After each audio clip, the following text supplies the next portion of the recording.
Hello everyone, it is I, J5, the Hyperforce. You know, the one, the creator of Hyperforce All-Stars.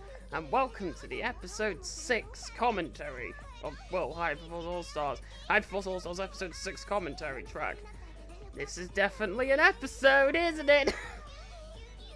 It's an episode where J-Star's getting chased by because she's a demon and she's gonna be chasing after someone. Let's just start the episode here. This episode came from a running joke that was meant to be in the Hyperforce All-Stars series, but never really came to fruition, where characters would mistake J-Star for the main character in their series. So Marek initially thought J-Star was Yugi. Yuno initially thought that J-Star was Yuno thought that J-Star was Yuki. Nevene initially thought J-Star was Rin. It was a joke that never really actually happened. But this episode sort of takes that concept and takes it into a different direction. Instead of it being that Yuno just simply mistakes J-Star for Yuki, there's actually a reason for it this time, instead of J-Star pretty much looking like a typical protagonist. It's Marek's love poisons. Yeah. A lot of callbacks to episode 1 is in episode 6, so it's got a bit of continuity along with it. And also this opening scene just sort of parallels the events of Sonic OVA. I actually do want to make a Sonic OVA movie, but with Hyperforce All-Stars. Just sort of the plot of OVA, Sonic OVA, but with the Hyperforce cast, but yeah. I need to do our Match Live Showdown stuff.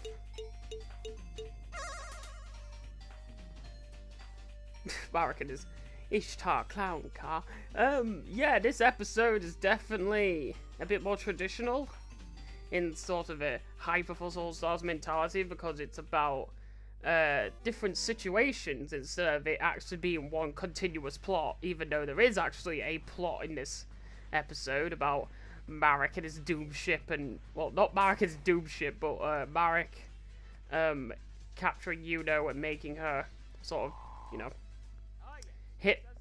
tricked into figuring that J-Star is Yuki. But, yes. Back to the pit of Yandere. This episode really is just, like, a big callback to episode 1. Also, Marek's singing is better than my singing. I'm the baddest dude. Yeah, the little J-Star figure on the table over there, that's... I bet people are wondering, like, why is that even there? It's because Marek was using that little J-Star figure as a test for Yuno's hypnotized state. So that's why there's a little J-Star on the table. Not because Marek secretly likes J-Star or anything, it's just that, you know, okay, let's see if this love poison worked. Yuno, look at this J-Star figure! And then Yuno's just like, Yuki! And he's like, yes, it worked!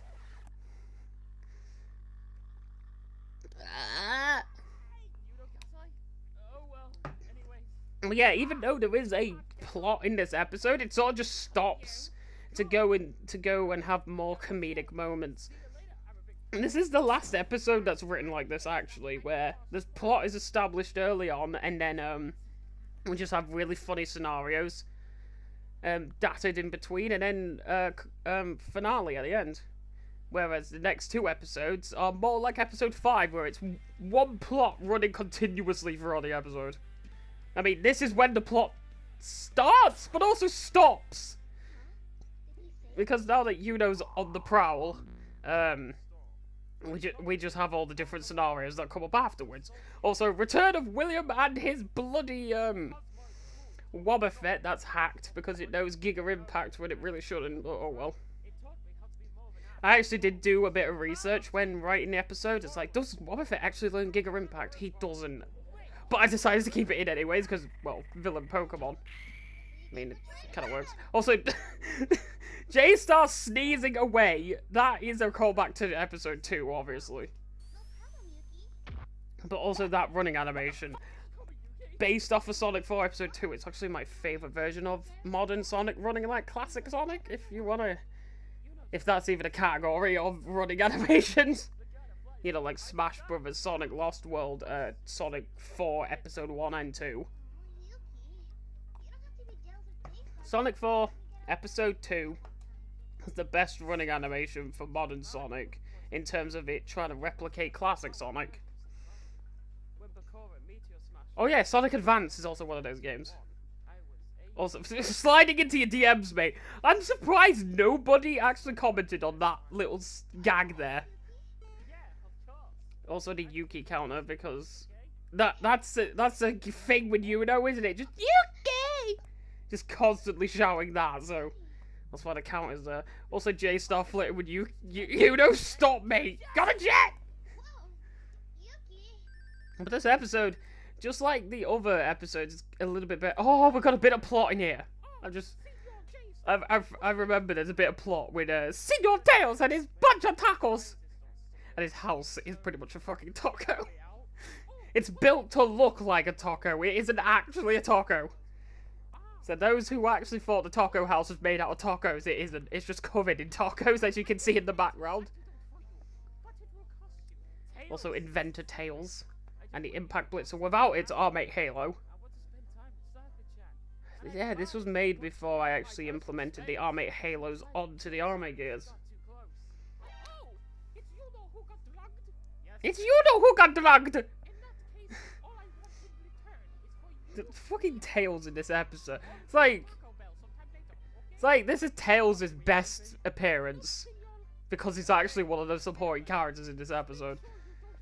But yeah, the plot is pretty basic, so I don't really have much to say other than it was a little bit of a struggle to write, actually, because I couldn't think of many scenarios that J-Star and Yuno would actually be in. That would actually be really funny. I eventually came up with the girls' bathroom scene, which saved the episode. If I didn't come up with that, this episode may have not even been made. But,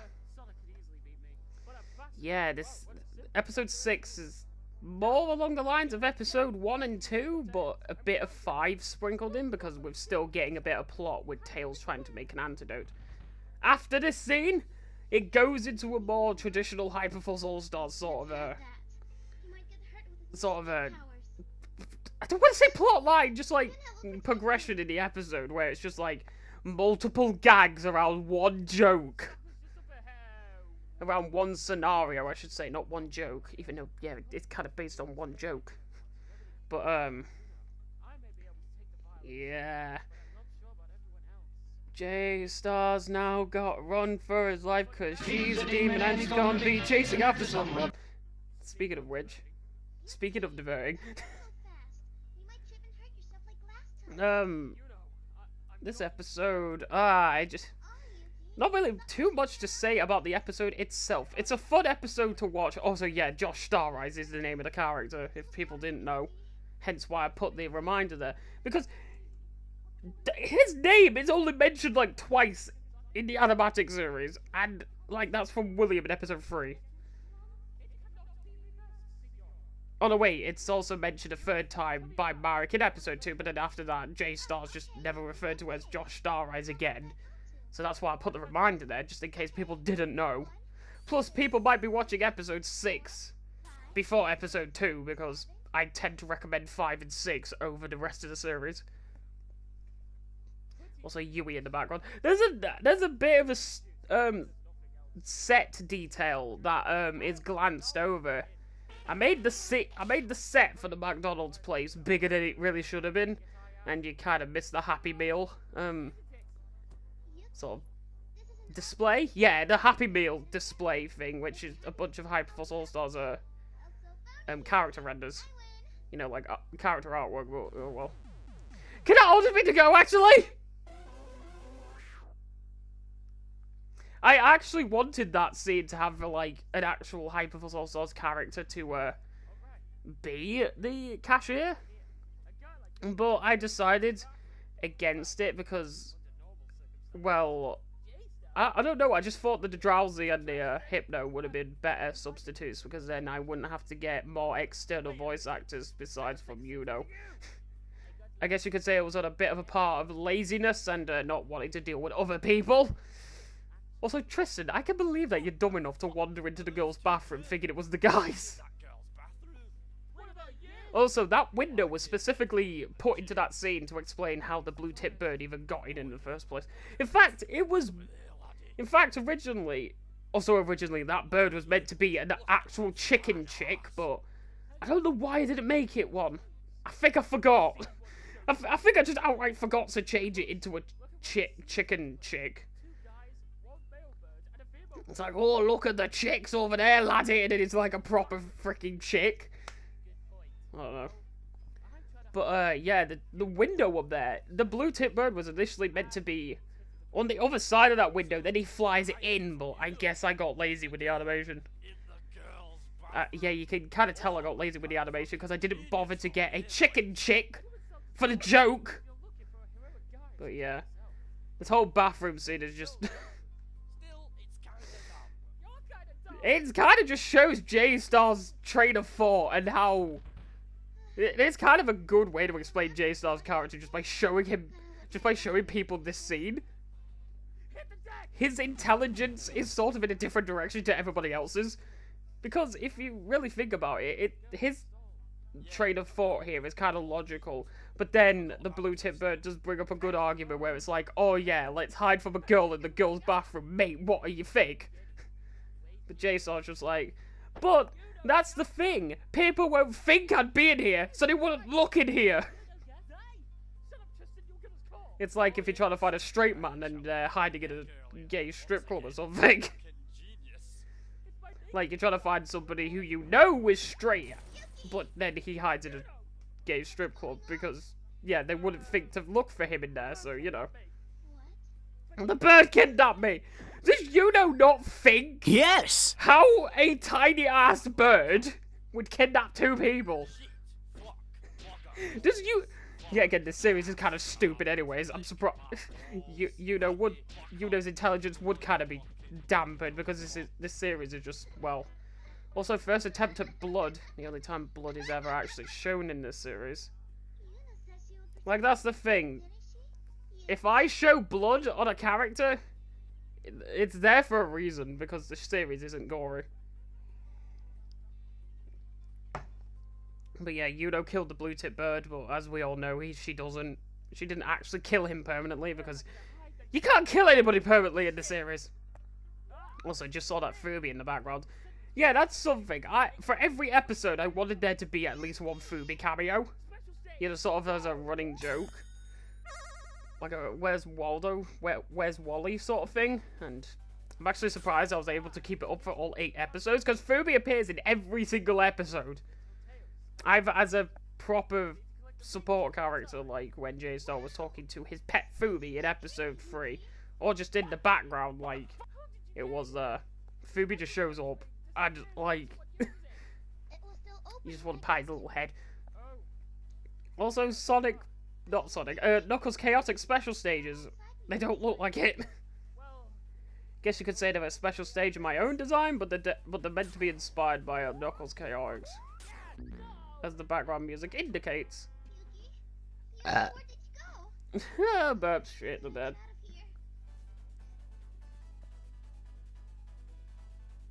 Now we actually get back into plot, with Marek explaining his evil plan. Yeah, that's the thing. Marek is actually pretty smart. It's just that, yeah, J-Star tends to thwart him because he's the protagonist.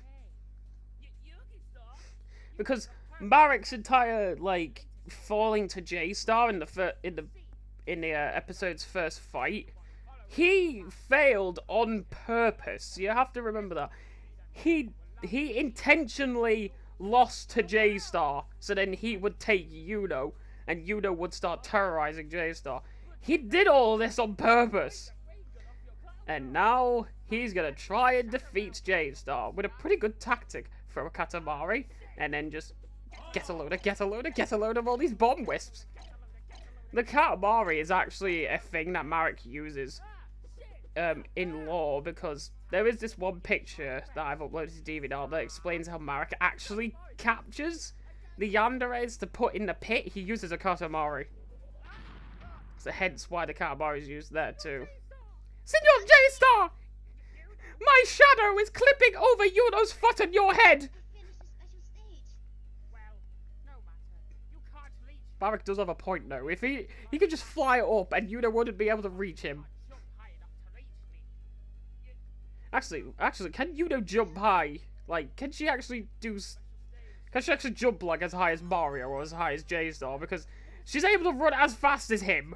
So would she be able to jump as high as him? I don't know. How high does J-Star jump? He is the Knight of the Sky. You would think he would actually have flying powers, but oh well. Also, that line is kind of butchered. It really should have been. I like my tacos like I like my women hot and spicy. But no, it's hot and sexy. I guess you could have combined the two together and be like hot, spicy, and sexy. But oh well. Marikishita! I tried to put an echo onto J-Star's voice because anytime Pokemon Mega Evolve, their cries have that weird distorted echo onto them, so I tried to do that for J-Star's voice, but I don't think it worked that well!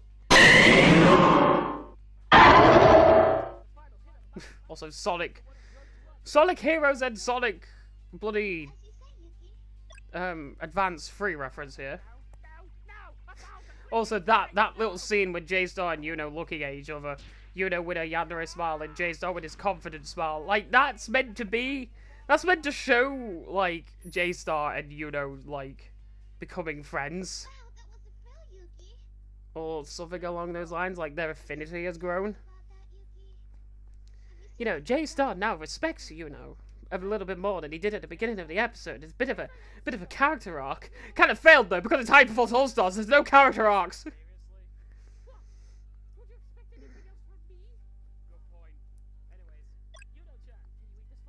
Also, this episode kind of proves something. J-Star is like half straight man type of character and half goofy. Like in other episodes, he tends to be like the goofball, but in most of the Animatic series, actually, he ends up being the straight man, which is weird because he never was intended to be the straight man. But oh well. Yeah, again, there's scenes like that where he actually threatens Tails' life. Oh well. J-Star isn't meant to be the best protagonist, just a funny protagonist, so I guess it works. Tails! It worked! Teleportation, yeah! This episode really is just like the others. There's not really a lot to say outside of one joke got turned into an episode. It's a good episode, I will say. Because, well, yeah, I find this episode funny. Especially the bathroom scene, because it's just J-Star, Tristan, and the Blue Tip bickering for like 20 minutes straight. Like, I don't know. This episode, out of all of the modern ones, I guess you could say is the least noteworthy. Despite the fact it was meant to be... the thing is, it was meant to be designed to be an infamous episode, and yet I don't know. I think episode 8 is going to be more infamous because of the intentional edginess I put into it. Oh, well. All this music.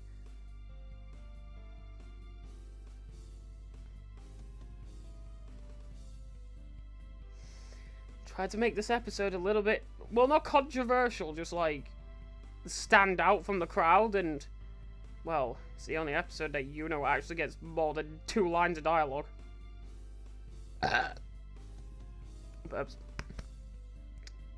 William the Posh Panty Reader, yeah. We now know that his full name is William Anderson, thanks to some of the commentary tracks I've been doing. So,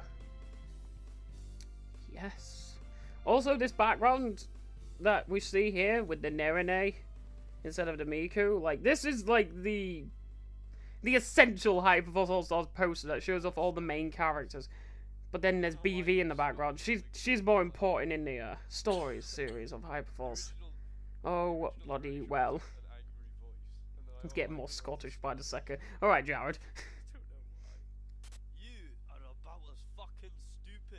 Oh yeah, this episode also introduced the sort of design quirk for like any character or anything in the series that is a stock image. Like, for example, when the Blue Tip Bird shows up, in episode 6. He has a black outline around him. I decided to put black outlines around all of the like the photo sort of things. Like, I don't want to call them stock images, because not some of them aren't stock images, but like, you know, artwork renders like Tails, as we see here, and the blue-tipped bird earlier on. Like, I put black outlines around them to have them fit better in the show, so then they kind of look a bit more to the art style than what they actually are, because, well, the blue-tipped bird is a photorealistic bird. I'll put the black outline on them.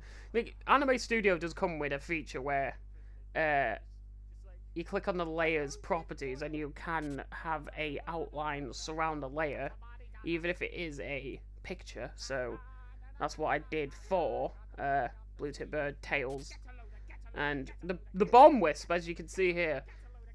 Like, that's a thing that carries on into episode 7 and 8. I don't think it was in 5 though. Oh, and here's the teaser for Darkwing Hyperforce. That's the thing. I knew when I was producing episode 7 and 8, I wanted to end the series at episode 7 or 8, or just end the series soon. But I didn't want to leave Darkwing Hyperforce out of it. I wanted to give the fans Darkwing Hyperforce because it has been teased since episode 4, so I kind of put that teaser there. So then I'm forced to make it next.